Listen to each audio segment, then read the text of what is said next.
place the fuse in the box. Okay, well, thank you. We'll get started then. In terms of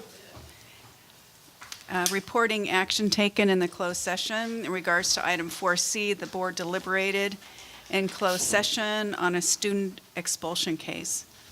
Is there a motion?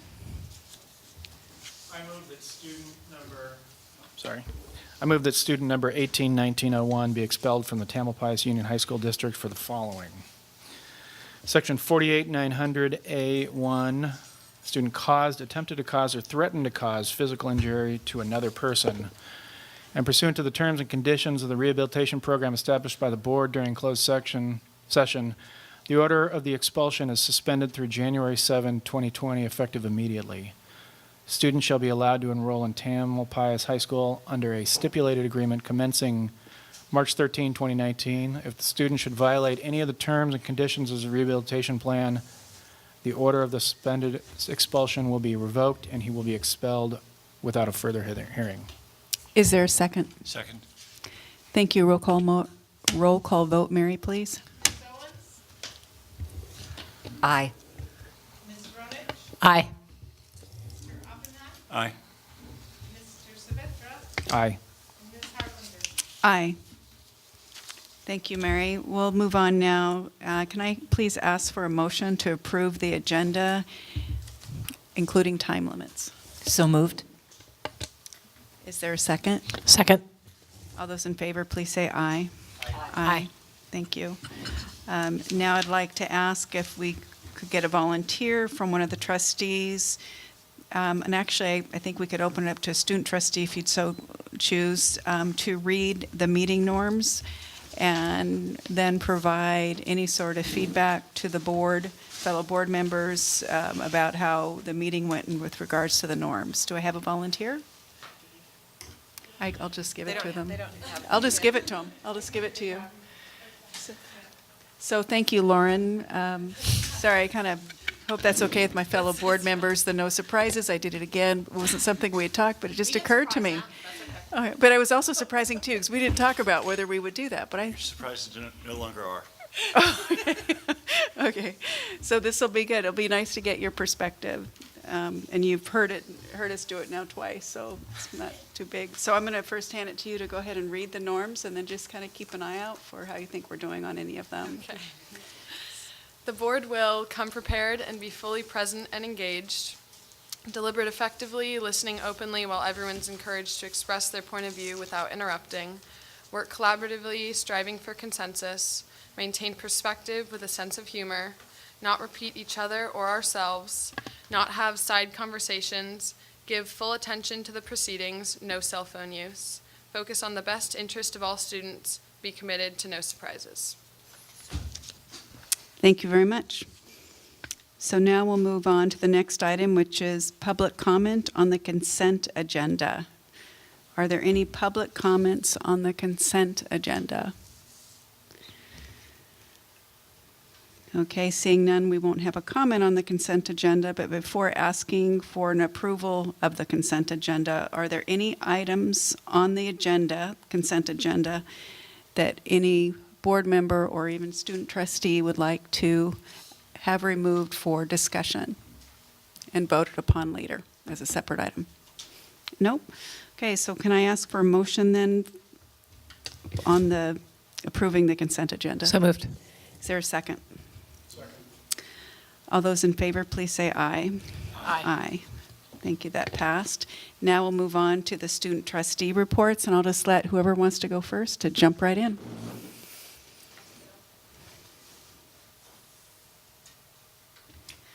So, in independent study, students have been signing up for classes next year. New classes that have been added to the selection are street law, ethnic studies, and language of humor. These classes have been added from a student staff survey that Kim put out. AP Comp is also now available to juniors. In previous years, it has only been available for seniors, unlike normal comprehension high schools.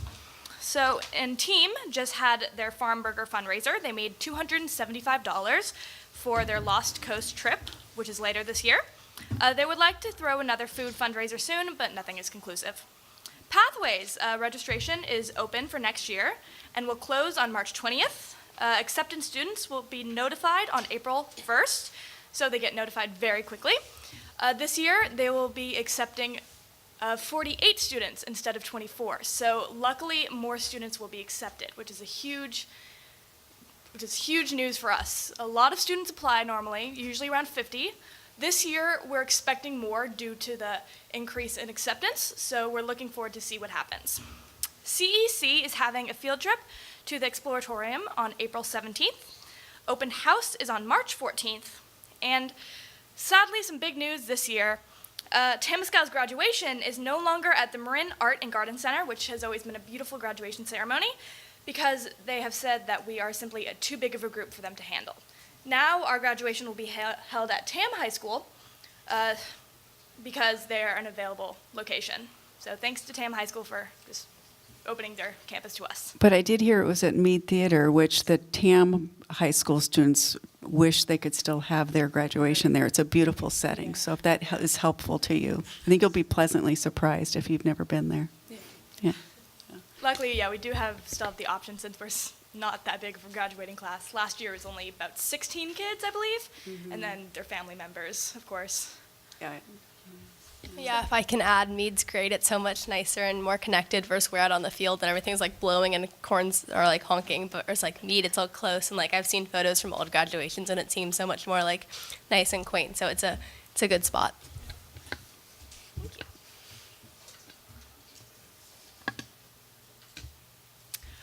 Redwood had its Night of Blues on Friday. I saw a couple board members there. So it was really fun, helped raise money for the music program, and it sold out in the first couple days, so that was really exciting. This week is Sleep Week at Redwood, which leadership kind of put together at the last minute, but they sent out an email to teachers and asked for yesterday to be like a night of less homework. And at least for me, we took a little survey in leadership, and most people saw like a significant reduction in homework last night, so that was really nice of teachers to accommodate that so late, on such late notice. And then tomorrow, people are putting up like sheep posters around the wall, around the halls. And then if you guess the correct number, you'll win like Redwood pajama pants or something, and like a blanket. So yeah. Tobacco use prevention educators presented at a Teens Tackle Tobacco conference, and that's on our Twitter, a little more information about that.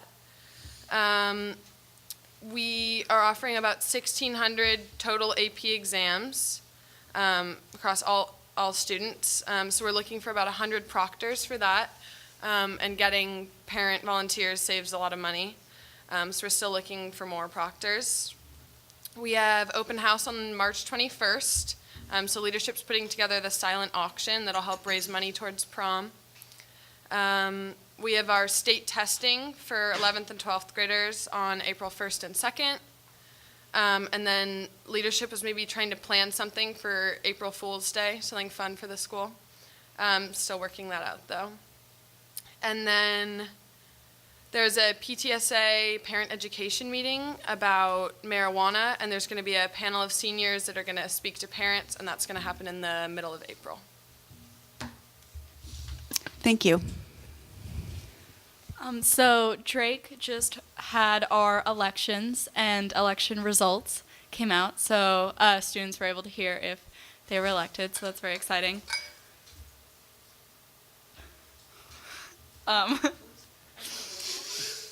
I was running unopposed. It wasn't very exciting, but thank you. Just say you won. Just say you won. It's okay. But luckily, I was one of 2 positions, so that's very few.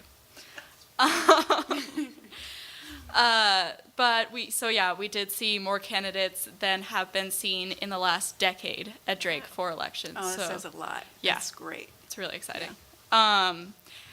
Yes, and then also these candidates, the people who didn't win can still apply for leadership, PR, and SOAR. They get an extended deadline that other students don't get because their plans have now changed, so to see how they still want to be involved. So then spring sports have started, and there are a lot of students in track and field this year, so that's very exciting. And we have also announced our Golden Bell winners. So that's Michelle Lackney for our teachers. And then Kathleen Brennan, who is our ELD para-educator for classified. And then also our ASB leadership took a retreat to focus on their vision for the future. Thank you. Okay, so we had our open house like 2 weeks ago, and during that we had a fallout shelter demonstration where basically parents interacted with our teachers on choosing people who would go into a shelter during World War III, which luckily is not now, and seeing the parents' reaction to how their children did during the fallout shelter that we did during school and how they did was very similar. So it was really nice to see how we think similarly. Our leadership will be having posters and a presentation during our peer resource for the March Women's Month. And we will also be going on a field trip next week, I believe, to a museum, the Rosie Museum, where a speaker who was one of the original Rosies who worked on the docks, and she was the first African-American woman to work on the docks as well. And then we will also be starting sexual harassment training and peer resource. And that's all. Thank you. Hi. Apologies for being late. There's something weird happening in Mill Valley that like it was impossible to get at. I was sitting there for like 10 minutes. I was like, oh well, I tried. But at TAM, our drama program is currently putting on Trojan Woman, and that's happening through the 16th right now. It's actually like one of my favorite ones I've seen at CTE. Sometimes I find them a little boring and long, but this one I was like, oh, this one's like cool and like enjoyable. So they're all We'll tell Ben Cleveland that. they're It's all great. enjoyable. I myself am a drama dropout, but but they put on great stuff, and this has been one of my favorite ones that I've seen. So I recommend it. I have lots of friends in it. Tomorrow, SOAR and the administration is bringing in Dr. Butler. I always mispronounce her name. And everyone's really excited. A lot of tutorials have signed up to go, and I think it's going to be really great. She's going to come and have kind of conversations about race and kind of like social climate at TAM, which is kind of a very needed topic to be discussed at TAM, but is kind of pushed away. And I think that I'm really excited because I think that this is one that's really going to get students thinking about it, where a lot of our previous attempts haven't gone super well, especially since our breakthrough day kind of is being postponed, might not happen this year. I'm really excited for this. What time's tutorial tomorrow? 9:45 to 10:45, I think. No. Anyway. Yes, Okay. yeah, that's right. Yes. Yeah, and I think that's in the main gym, but I can, Yeah. which I'm excited for.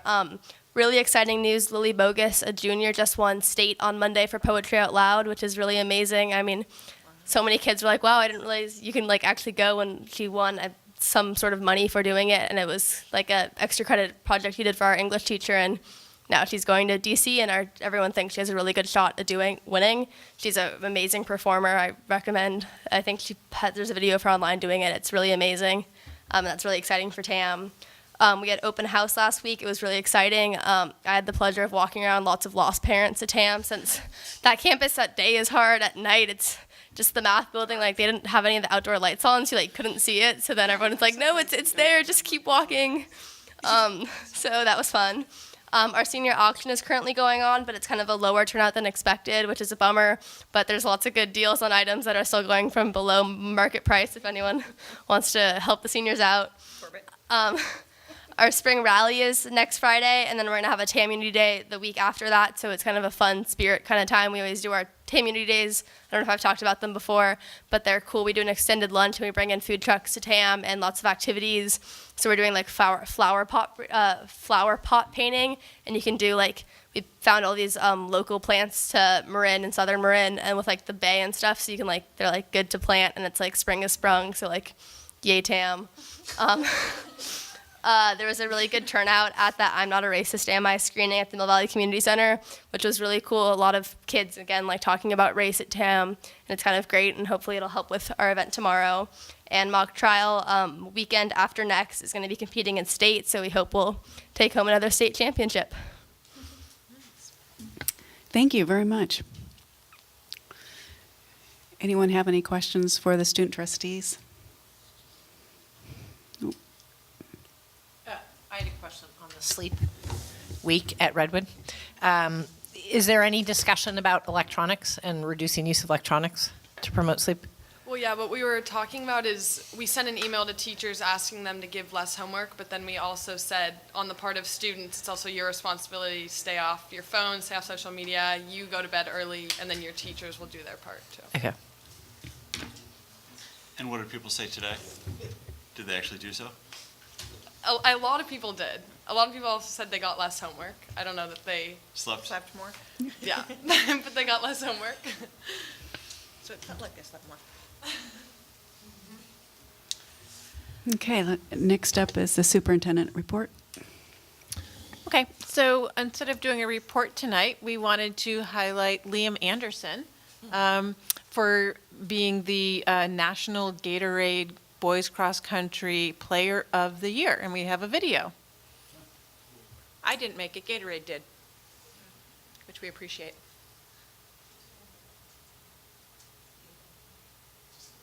Is he a junior or a He's a senior. Is the sound on?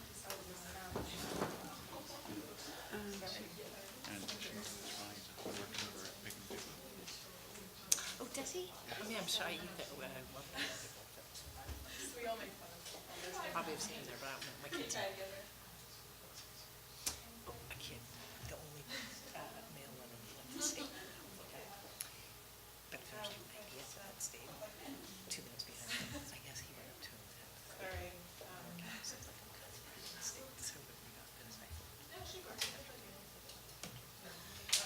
Maybe turn on do it on your laptop. I mean, just have the sound come out of your laptop.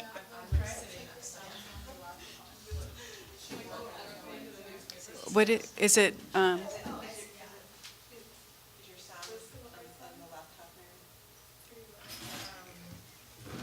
yeah. There you go.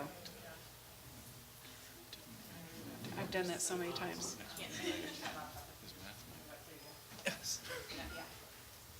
And you might have to unplug the sound line from your laptop for it to come out of your laptop. There we go. Sorry, let me try to start from the beginning.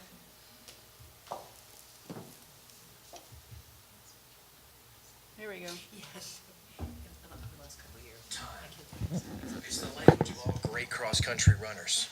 But not just because of the time it takes to run from point A to point B, or how much time you just broke your personal record by. It's about all the time you dedicate to finding out what you are capable of.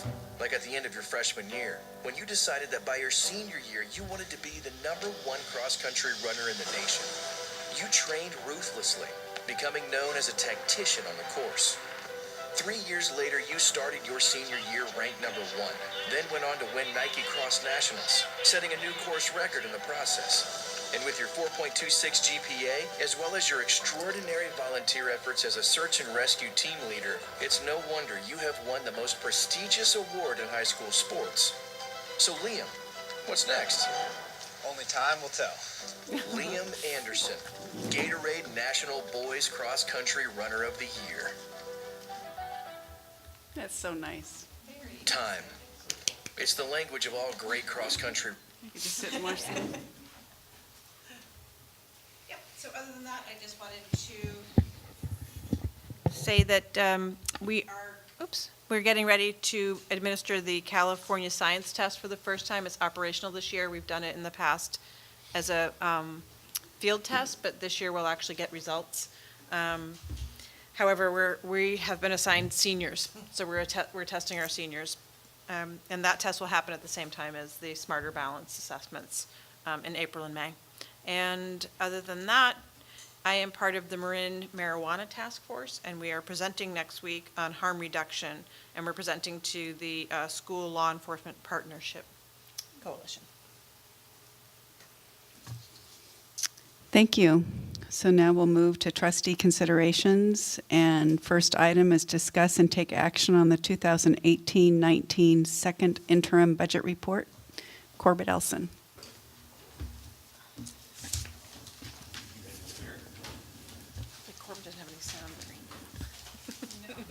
I need sound.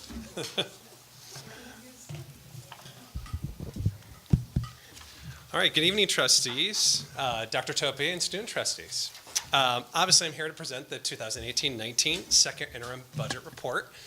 And for those system-oriented or Eastern-oriented people in the room, I'm going to start with the why first off, so you have some context for the conversation. But then I'm going to quickly transition to the big picture, the conclusion, before getting back into some more details of the current year and some possible conclusions. So let's start with the why. And those from the West might want to know if we should just jump in and ask questions, or how would you like to handle that? President I thought I would Harwood. try Yes. and... If there's any questions for him, feel free to jump in and ask any questions. We will obviously answer questions at the end. Thank you. Let's see. I'm always jinxed with this, Tara.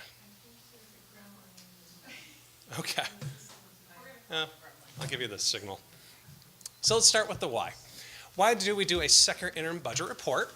This is the second quarter report of the fiscal school year. It reports actual financial activity from the start of the fiscal year, which is July 1st, through January 31st. Okay, so that's not the entire year, but roughly half the school year. And then also projects what the financial activity will be moving forward throughout the remainder of the year.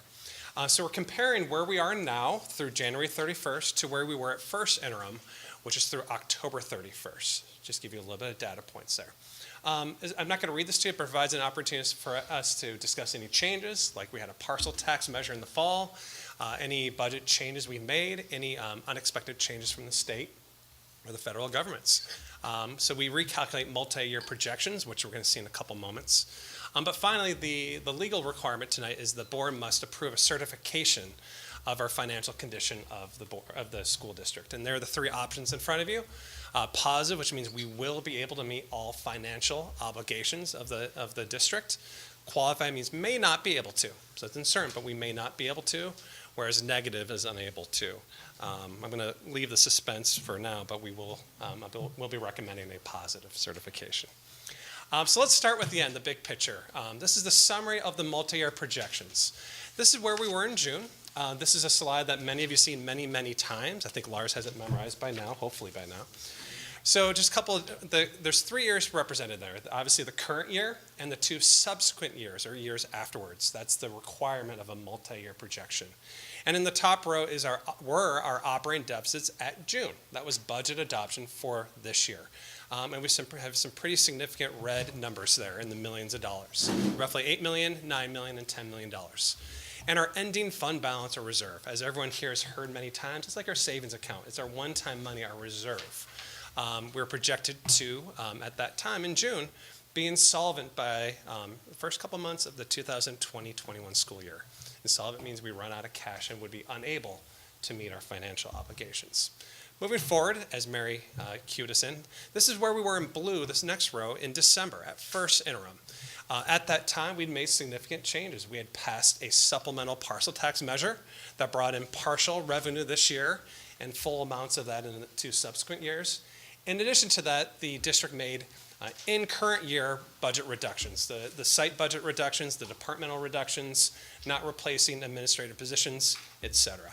So this is where we were. Obviously a much better picture compared to where we were in June, but still we're projecting operating deficits in the multi-year projection, and we still had enrollment growth coming after that. Mary, if you would. And here is where we are as of now, the green rows. We are, I'll get into the details of why. We're going slightly further into the red this year because of some agreements that were made, but fortunately we're at a place now where we can show next year and the year after that balanced budgets. Those are effectively balanced. We have roughly a $100 million budget, so those hundreds of thousands of dollars are effectively balanced. So that is a much better picture to see when you compare the bottom to the top and where we were in June. It also shows that our ending fund balance or reserve is stabilizing because we are effectively balanced in the upcoming years. So I'm going to start with that. That's the big picture takeaway. We'll see the slide again later on, but I wanted to start with the end so we could all see where this is leading to, if you would, Mary. So just brief agenda. I'm going to give you a consistent message every interim report on the budget reporting cycle. It is an annual cycle every year. I'm going to talk about key assumptions. Every budget's only worth the quality of the assumptions that go into that. So I'm always going to review that, particularly enrollment and property taxes. I'll get into current year revenues expenditures. We're going to talk about pension rate increases again, other funds besides the general fund, and then get back into the multi-year projection and uncertainties going into the future. If you would, Mary. So budget reporting cycle, this is the same reporting cycle that the entire state of California is required to go through. So this is more of an educational tool. You see the big arrow, we are here in March with the second interim financial report. This information will drive a lot of the budget development for next school year. So this is a key moment as we project into the future. Another key moment coming up is the governor's May revised budget proposal. That's not the final proposal or final budget that will be enacted by the legislature, but it's a key marker that will drive a lot of the state revenues and other pension-related costs. Thank you. So let me touch on a few key budget assumptions. I'm not going to read these all to you, but as we've mentioned before, our district has been going through significant enrollment growth for the past 10 years, and we're predicting to continue to have enrollment growth for at least 2 more years, if not 3. So that's a piece that is important to keep in mind. The other piece I want to highlight, the bottom bullet, is that while we do get it for additional students, we do not get additional revenue for each of those students. We're in the minority in the state of California. We are a basic aid school district. Our revenue comes primarily from property taxes, so we don't get additional revenue for each student that comes into the district. Mary, thank you. I'm not going to read this through. This is a slide we see many times, a comparison of what basic aid school districts are. Again, as I mentioned, they're primarily driven by property tax revenues and versus state-funded school districts. Many school districts in Marin County have switched from a basic aid school district to an LCFF district in the last 5 years as they have experienced that enrollment growth. For us, if you look at the bottom left bullet, the TAM district is still $17 million over what our LCFF entitlement would be. So even despite the squeeze in our budget, we're still significantly deep into basic aid, as they say. Some other key budget assumptions. I'm not going to go through all this, but I'm going to highlight 2 of them, the second and third rows from the top. The estimated property tax increases are key numbers that we associate. That drives our revenue expectations moving forward. We get these figures directly from the Marin County Department of Finance, Roy Gibbons' office, and the Marin County Office of Education. I'll talk more in a moment, but while we still are projecting property tax increases, that increase is beginning to decrease. The other row I want to highlight is right below that, the STRS employer rates. STRS is the teachers and counselors retirement system. In the governor's proposal in January, he proposed potential relief in the increases, as you'll see. We're not going to adopt those per our advice until we see that proposal turn into more of a reality. Likely it may revise is where our advisors are saying we'll get a clear indication whether or not the governor and the legislature will enact his January proposal. More to come for now, but as of now, we've left it at the approved rates, the higher row. So briefly, just want to show a visual on our property tax revenues. Again, this shows the ebb and flow over the past decade.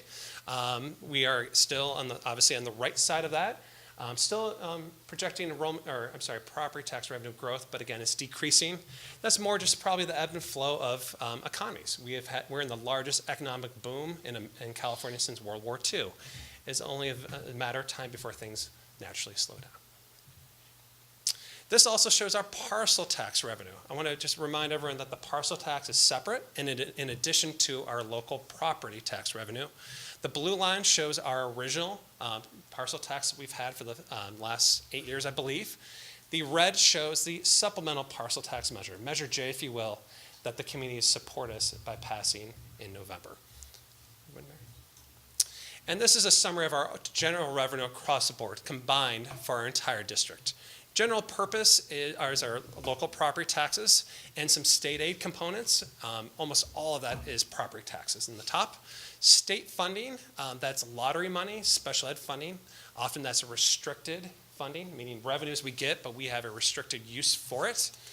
Federal funding comes from the federal government, obviously. The Title I's, Title II funding, restricted. And the local revenue, almost all of that is parcel tax revenue, and the 3 large foundations that support our high schools. So that's the total combined revenue sources for our district. I'm not going to touch much on that, but what I showed you before is our combined, our restricted and unrestricted together is our total revenue source. Again, some of those pieces that are restricted, we don't have full discretion over. We're required to use it for, let's say, special ed services or other pieces that the providers restrict on us. The unrestricted that you see here is where we have discretion. That's primarily the revenues that come from our property taxes, parcel taxes, et cetera. Just a reminder of our enrollment growth. We've seen this slide many times. This shows our long-term longitudinal enrollment that's ebbed and flowed over the years. Obviously, in the last 10 years, we've grown by over 1,200 students. Another frame of reference is that's like another Drake High School on top of the district. And this just reminds, while our property tax revenues have been increasing, the combination of the slowdown of that property tax growth and the enrollment growth puts a squeeze on the district when you look at a revenue per student. We have less revenue per student to go around than we did 10 years ago, per se. And this is another visual that demonstrates that. The blue bars, if you will, are the total revenue of the last 10 years. Obviously, that's been growing as we project with our property taxes and parcel taxes. But the red line shows the revenue per student, and that's obviously been sloping down per what I just said. That means our enrollment growth has been outpacing our revenue growth. So we have less dollars per student than we did in years past. Now let's switch gears to the expenditure side. Again, we are, as my dear friend Lars often says, we are a people-based business. The bulk of our expenditures are based on people. We have teachers and counselors and custodial support and clerical support and principals that are people. So the bulk of our expenditures, as you might predict, are in the salaries and benefits. In fact, 89% of our district's unrestricted expenditures are there. Yes, Barbara? Are benefits still about $18,000? They're roughly $18,200 for a certificated full-time employee. So this is just breaks out our expenditures between the unrestricted and the combined.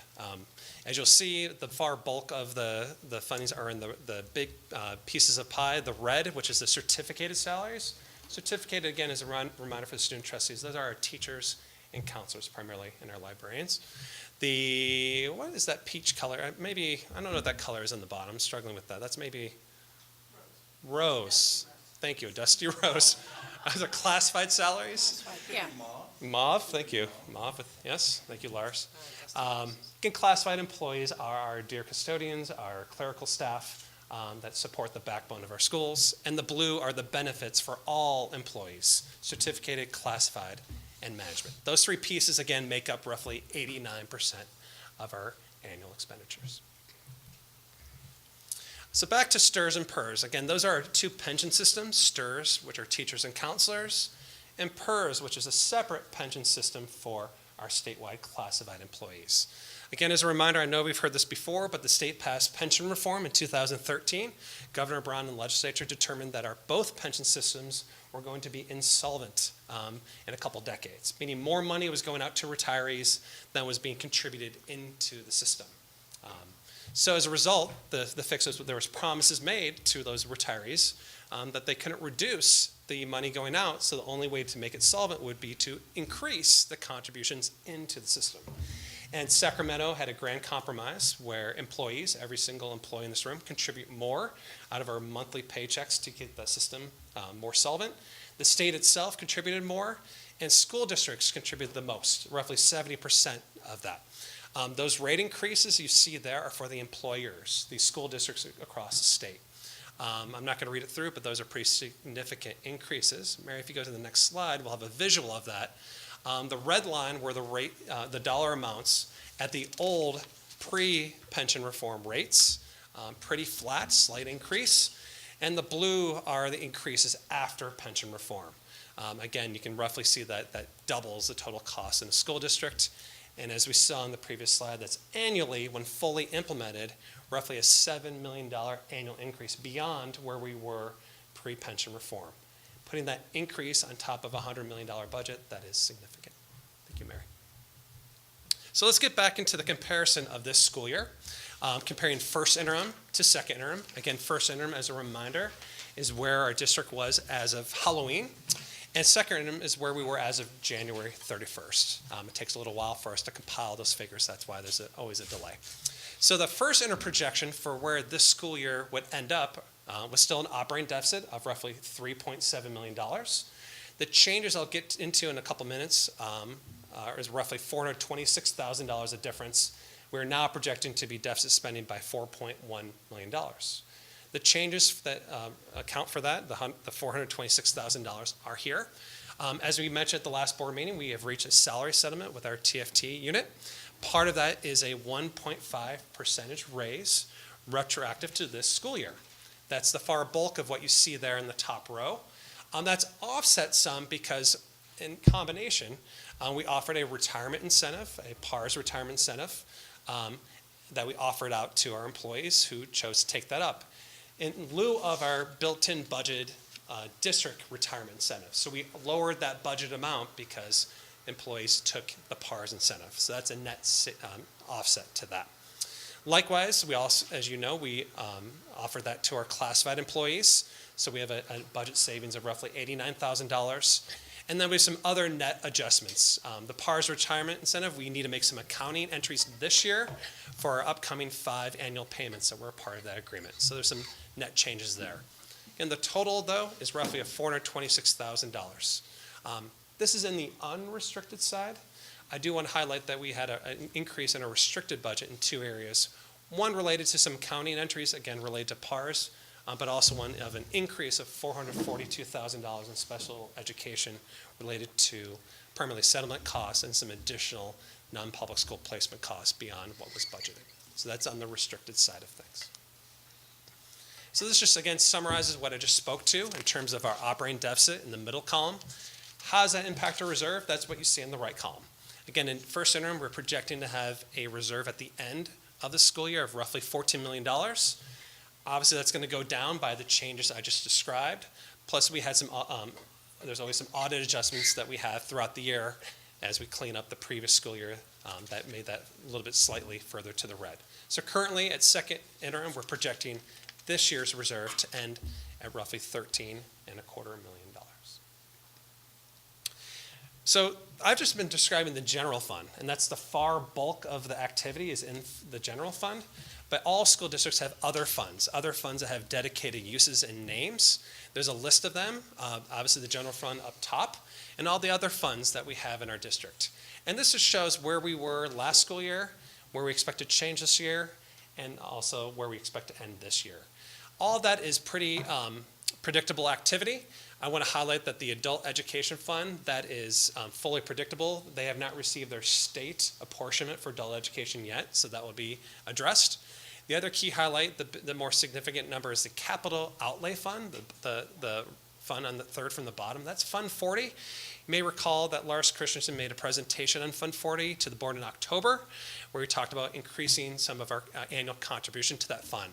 Given the decades worth of activities, we have projected for field replacement, pool replacement, chemistry science classroom conversions. So that figure of $693,000 is almost right on target from where we projected in October. So let's now transition from the current school year to the multi-year projection, to 2 years out. Again, assumptions are key, so I want to talk through that. The first bullet just is a review or repeat of the slowdown of the property tax revenue increases. We're expecting the federal revenues to be the same. State revenue is a little bit different. We have a new governor who has a new philosophy on budgeting. The previous governor, Governor Brown, had a little bit of a pattern of ongoing one-time monies, which sounds like an oxymoron because it is. But it got to a place where districts were able to predict and plan for one-time monies in the future. Governor Newsom has a different philosophy, and we're getting guidance to no longer expect one-time monies into the future. So that is a shift and something that we need to be mindful of. But we did receive from Governor Brown's administration, we accepted the revenue from the low-performing block grant that Dr. Kim Stifler presented the plan to the board, I believe, in late January. Local revenue, that's the same parcel tax measure information we've been talking about. We received a prorated percentage of it this current year, and the full annual amount next year and in the subsequent year. And both the current or the original parcel tax and the supplemental parcel tax have a built-in language into it for a 3% annual inflator to keep up with the cost of living adjustment. On the expenditure side, again, we're still predicting enrollment growth for at least 2 more years, roughly 242 students. We have step and column expenditure projections built into that. Step and column for the student trustees, when employees gain experience, that's called a step. They gain a year of experience that they can improve their performance. They get additional compensation for that. Column is where you move over. Often teachers may get a master's degree or further training or credits that further the profession. So moving over a column also leads to more compensation. So we do a analysis of that each year to try to predict what that will be. The third bullet, yes, go ahead, Barbara. How accurate is that these days? From my experience, it's very accurate. Ray Diakina, our director of fiscal, does that analysis. He's done it for many years, so he might be able to speak to that process. I'm not as familiar with that. The third bullet is the fiscal advisory ongoing reductions that the board approved last board meeting of $2.84 million. Again, as a reminder, those are ongoing expenditure reductions. Given the class size MOU, we had budgeted previously hiring 4.8 additional staff. We're no longer expecting the need to do that.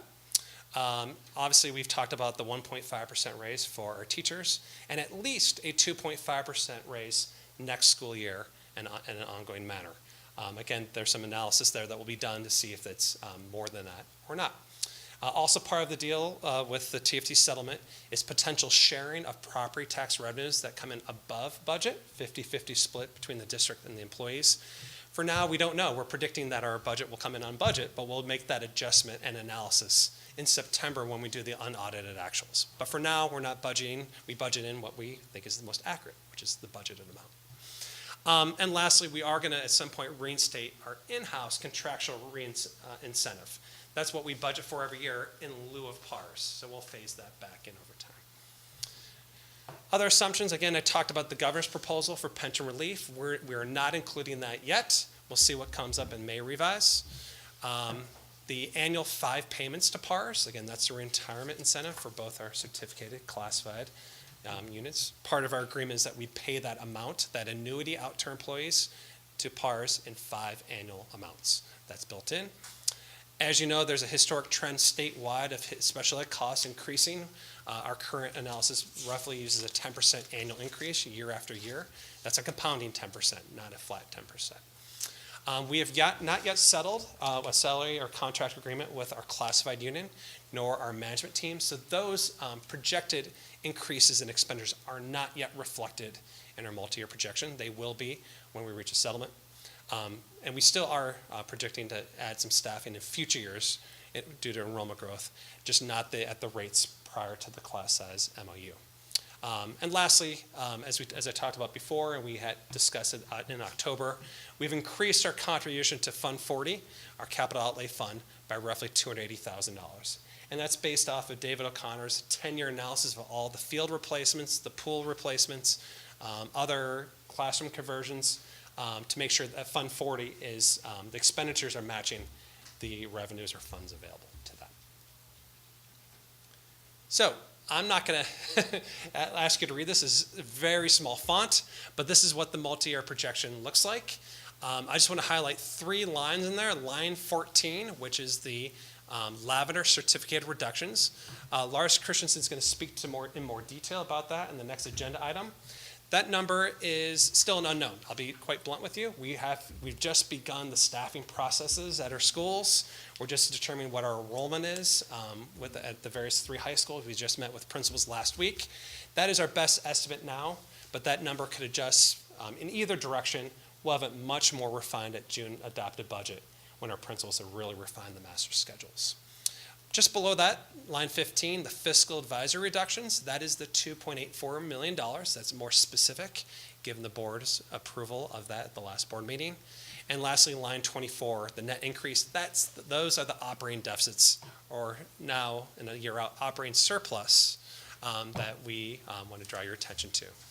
Mary, if you go to the next slide, if you would. And that's just a repeat of the key lines from our multi-year projection. Again, the bottom, the green lines, our most current operating deficits are now surplus and the resulting ending fund balance. So moving forward, what are things we don't know? There's many things we don't know, but what are some things we still don't have certainty on and things to be mindful of? The first one is just what I said before. Principals are just beginning to do the master scheduling. They're beginning to think through who are the kids who are applying to private schools and also registering at Redwood or Drake per se. So that lavender line I mentioned and the number of teachers we need will be much more refined at June adopted budget. That number for now is not the most refined, but it's the best guess we have right now. It can move in either direction. Secondly, again, we still have 2 more years of increased enrollment. We'll predict sooner or later our economy is going to turn for the south. That's just something matter of the cyclical nature of every economy. I mentioned about the new governor who seems to have a new budget philosophy. So we're not going to be assuming we'll be receiving one-time monies ongoing any further. I've talked about the STRS and PERS increases. I've talked about how special education costs, while it's an unfunded mandate in the sense we're not getting the revenues given the expectations of the services we're asked to provide. That's also something that can be unpredictable from year to year, like I mentioned earlier on. Also, I just want to make sure that all the expenditure reductions we've talked about last spring, this fall, the fiscal advisory recommendations, almost all of them are ongoing in nature. So it's something that we just need to make sure that we're continuing to monitor that they are indeed, in fact, ongoing. It's part of my role is to make sure we're communicating those practices to make sure that we're doing that in an ongoing nature, not have that slide back. And then lastly, the class size MOU, part of the agreement with TFT, and both parcel taxes expire in June of 2022 at the same time. So obviously there's a lot of work to do in preparation for that and planning that goes along with that. So in summary, it's just the bottom italicized line before I transition. The current multi-year projection shows balanced budgets in 2019-20 and 2021. While it's showing that, there's still downward budgetary pressure is a term I'm using given everything above. We still have enrollment growth. When we do the June adopted budget, and I present that, year 4 out would become year 3 in the multi-year projection. We'll see what that analysis is, but it's likely to still be in the red operating deficit. We'll see how much once we do that analysis. Next steps, in May, we're going to be beginning to bring forward some budget assumptions for next year for you to approve. We're obviously going to see what Governor Newsom's May revised budget proposal holds for us. And then in June, we will bring forward both a proposed LCAP plan and budget in the first board meeting in June, and then we'll bring it back for consideration of adoption by the end of June. And then lastly, we don't close out this fiscal year until September of the following year. That's when we do the unaudited actuals, we close the books, we refine everything, we see where we actually landed and adjust our reserve accordingly.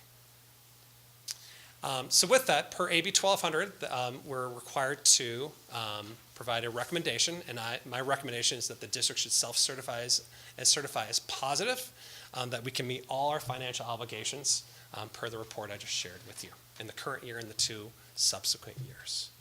One more slide, Mary, I believe. So before I open up to questions, comments, I always want to thank the business office staff. They are the people who work day in, day out to make these numbers accurate. They allow us to look at the big picture. They allow us to take care of the details that I can't track. The Judy Schroeders, the Yu Fangs, the Stan Bragas, the Kathy D'Amicos, the Lori Perez's, the Frank Cardinals. I especially want to thank Ray Diakino, our new Director of Fiscal. This is his first stab at interim report. He did a fantastic job, so I want to thank him personally and highlight him because it allows me to have a wider, bigger picture gaze. So thank you, Ray. With that, questions or comments? How many, you mentioned it at one point, how many negatives in the state of California are they predicting now? So negative certification or qualified. So we don't know yet for second interim because all districts are doing it pretty much this week. But at first interim in December, I heard from School Services of California that there is a significant increase across the state of California in the number of districts that had to self-certify as qualified or negative, meaning they're not certain they can meet their financial obligations or they will not. One might think that might be consistent with the pension cost increases, the fact that LCFF districts have had all their COLA and GAP funding max out. So this is Ours is unique in some ways because we're basic aid. This dynamic is going on throughout the entire state.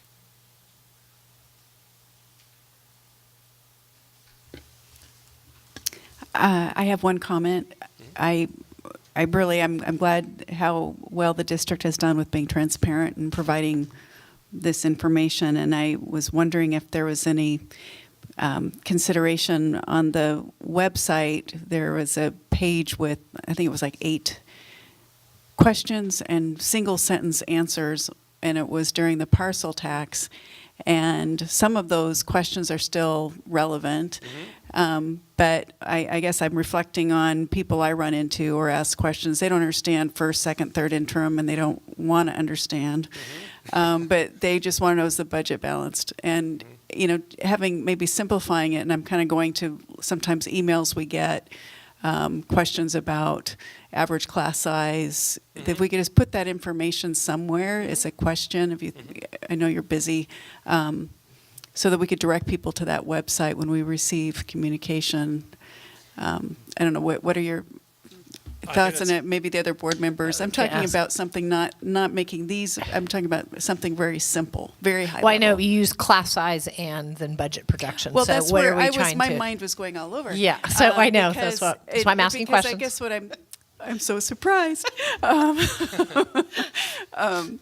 know, I'm just thinking, I'm going back to the parcel tax period of time. There was a discussion of revenue. There was discussion of, you know, the cash, the deficit, and then there was discussion about the quality of the school. So there was these kind of the range of issues that the community is concerned about, and there was things that we talked about during the parcel tax.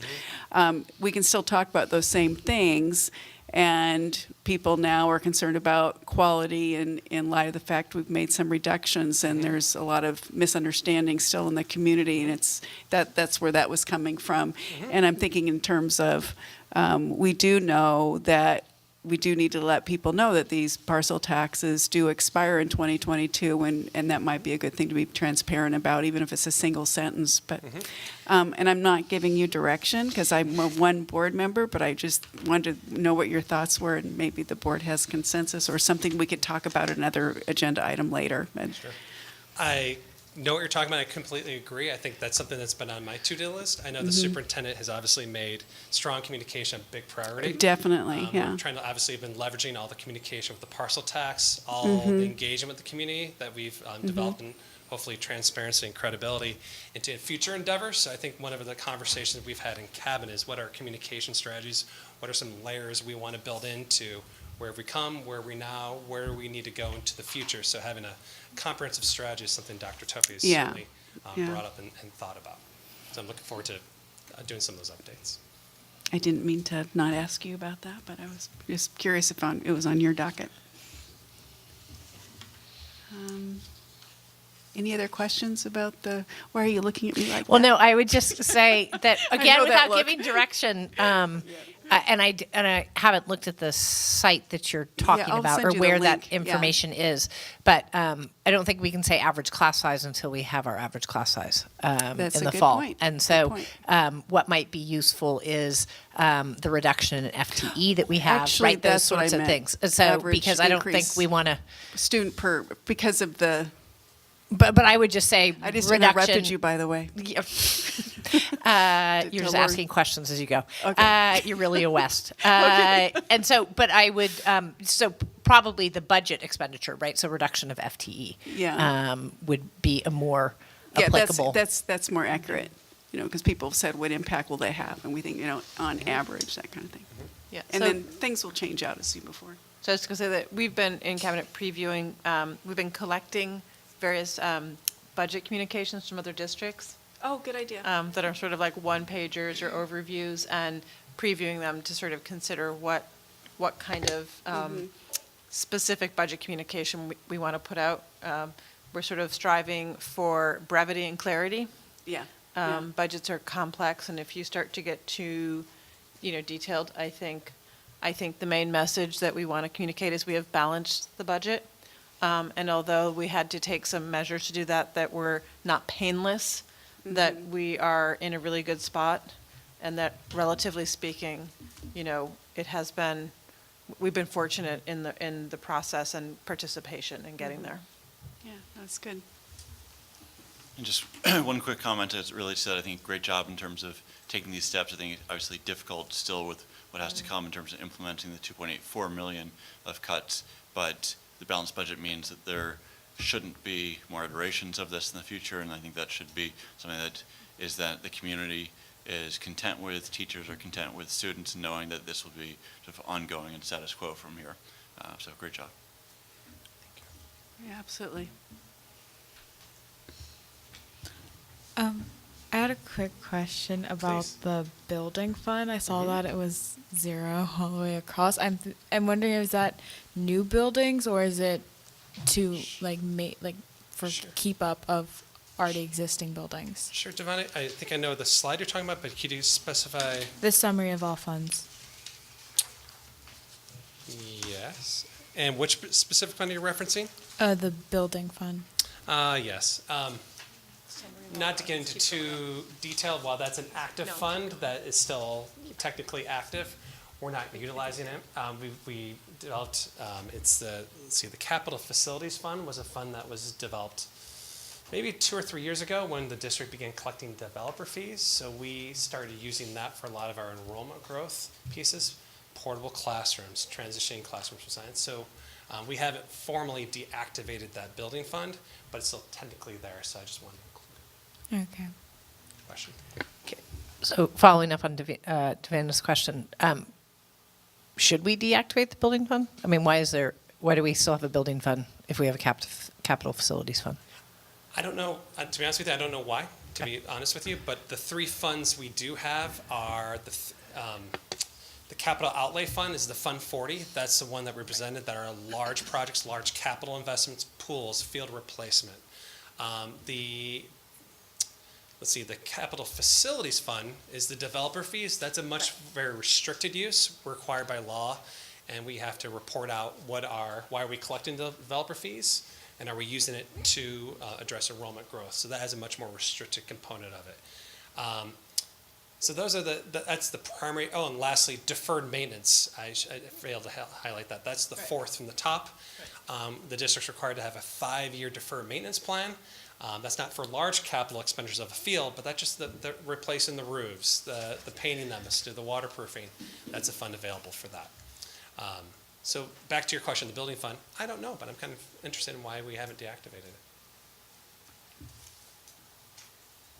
Do we know what the status is of the water board's utility rates?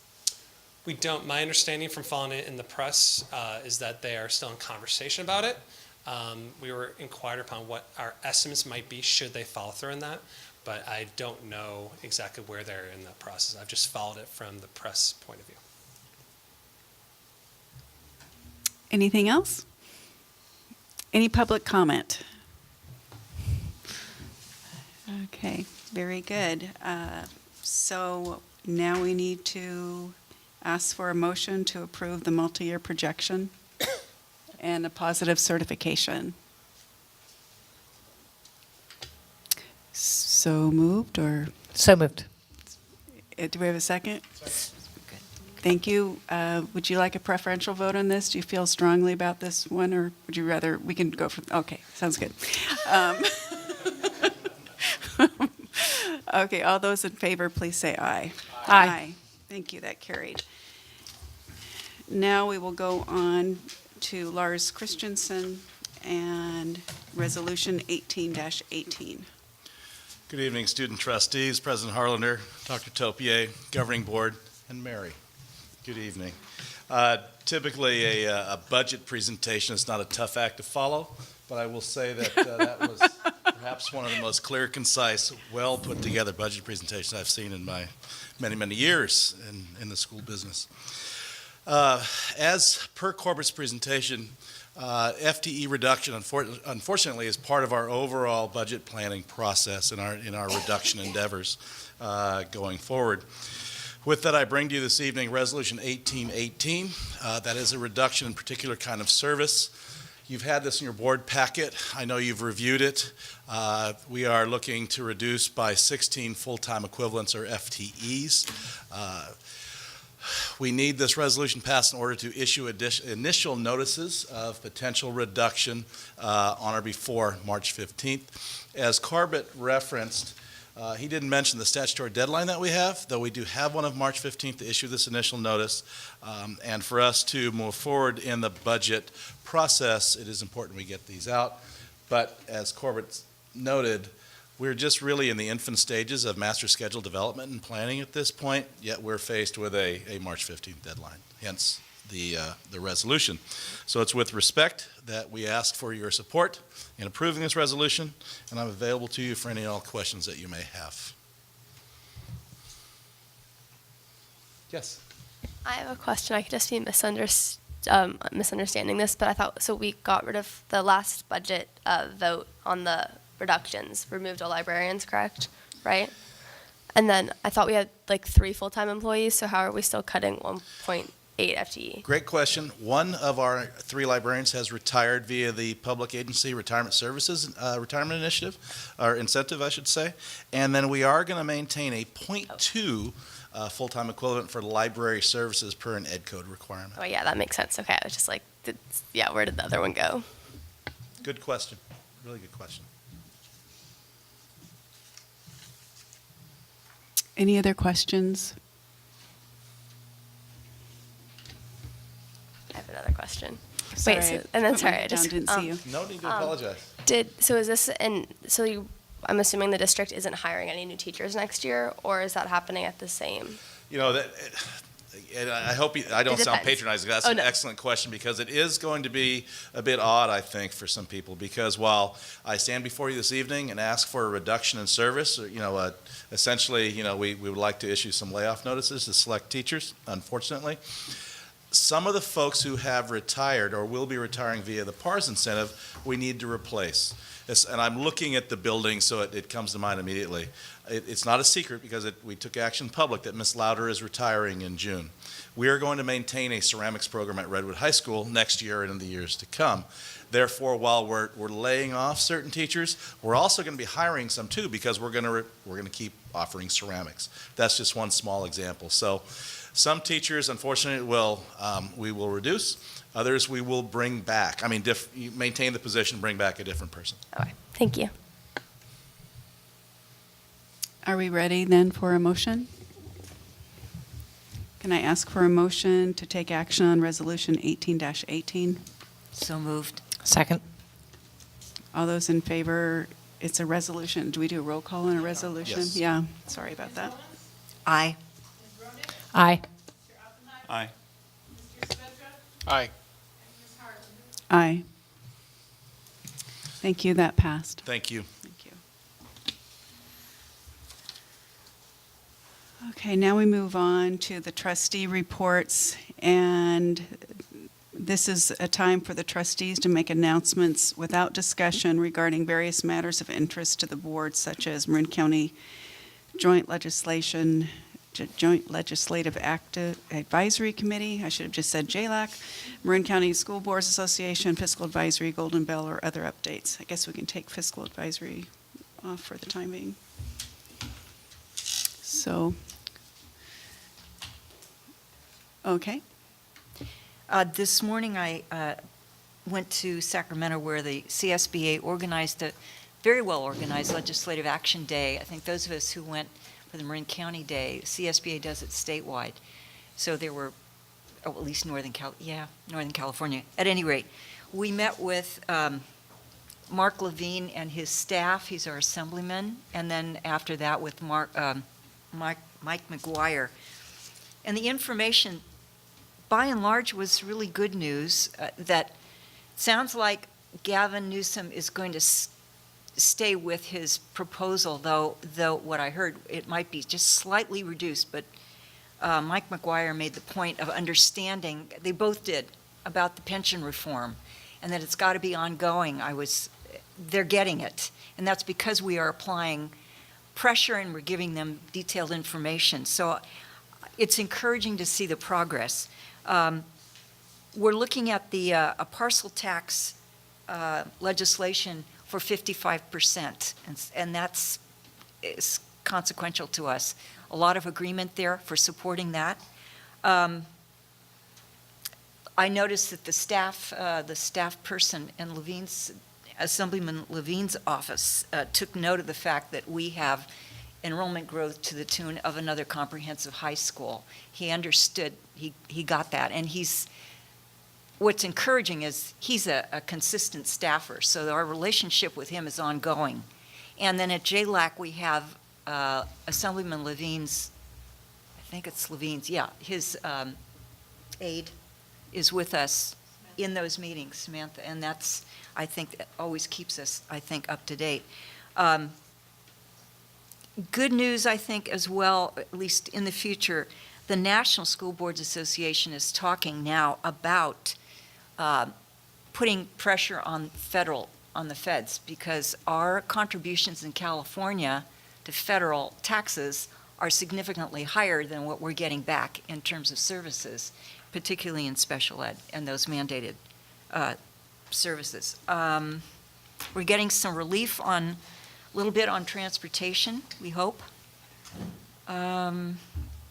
It was very encouraging. And I think that all the pressure that we put on our legislators and the relationships we develop with those offices and those staffers is consistently important for advancing our increase in revenues and their understanding they understood it. And this, I heard some horror stories. Ours is not good, but I heard some really horrible stories this morning. Humboldt, for example, rural, just sad, tragic. But on the upside, attended the blues night at Redwood, and that was just fun. Great music and a lot of attendance, and to see a lot of students there as well. So, thank you. Thank you, Barbara. I went to a presentation at the Commonwealth Club last Monday night by Dr. Lustig, who is a pediatrician who started working with addictive properties of sugar in his young clients, and then noticed an interaction with technology. And so he's been looking at technology and the effect on the adolescent brain. And scary stuff that he was talking about, and connections, not causation yet because they're still doing the studies, but between slowing down the development of the prefrontal cortex, right, which is responsible for your impulse control, decision making, and how it's being adversely affected by lives spent on technology, which is what this generation is, right, that they've been raised with technology. And so showed slides showing similar effects that cocaine has on the brain as effects of technology.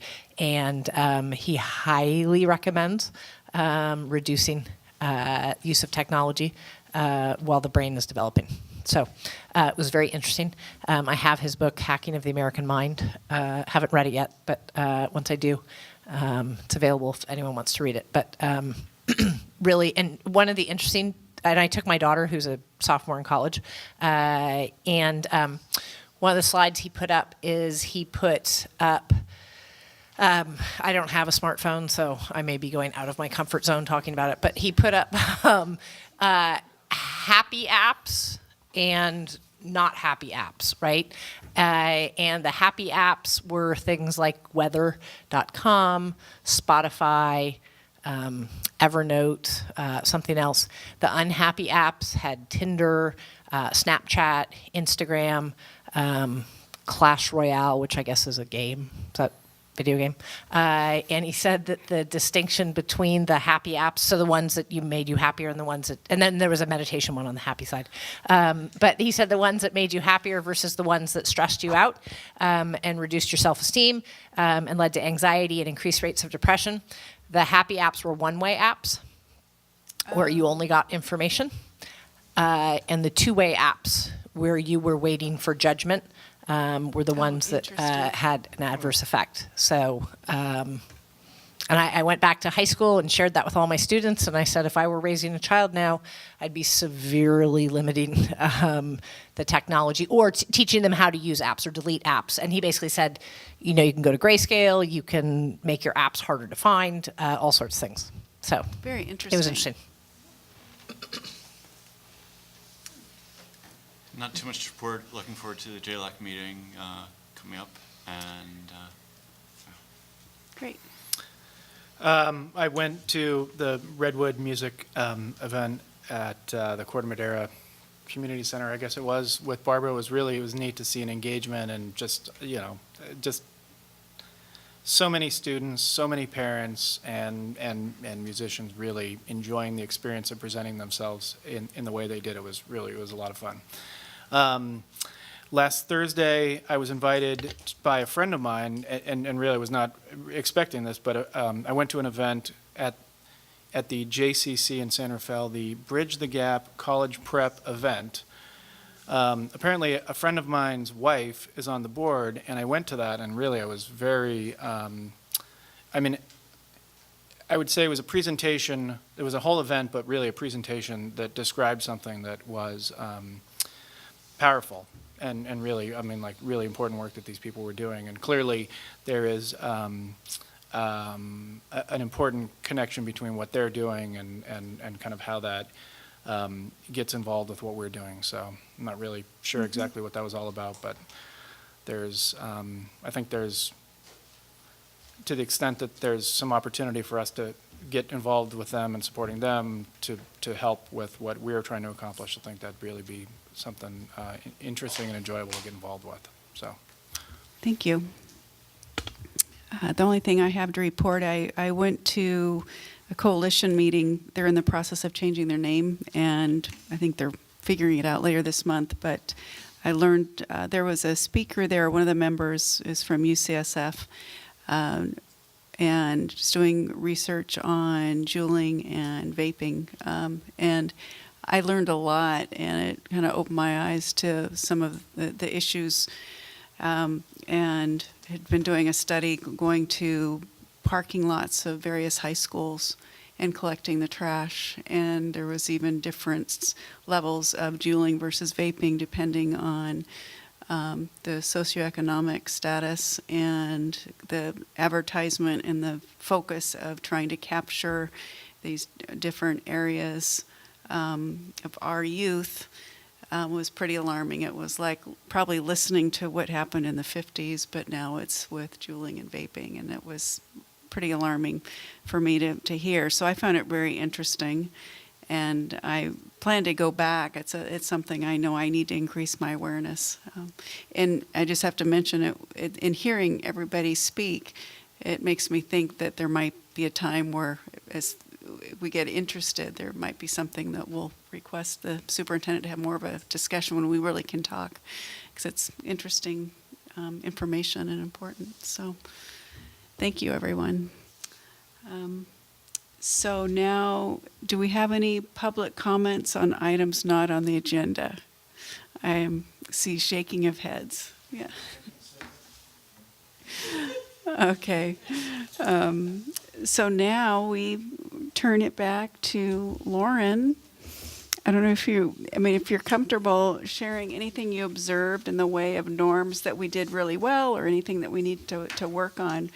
We would love to hear your thoughts. I think that you all committed to no surprises, and being engaged and asking good questions. And then I thought that Corbett did a really good job of answering those questions. Yeah. Anyone else, anything to add? Thank you very much. That's helpful. Yeah. Anyone like to add anything? No? Okay. Well, it is 7:20, which is early, and it's still light out, so it's safer to drive home. Everybody drive safe, and thank you. See you in a couple weeks.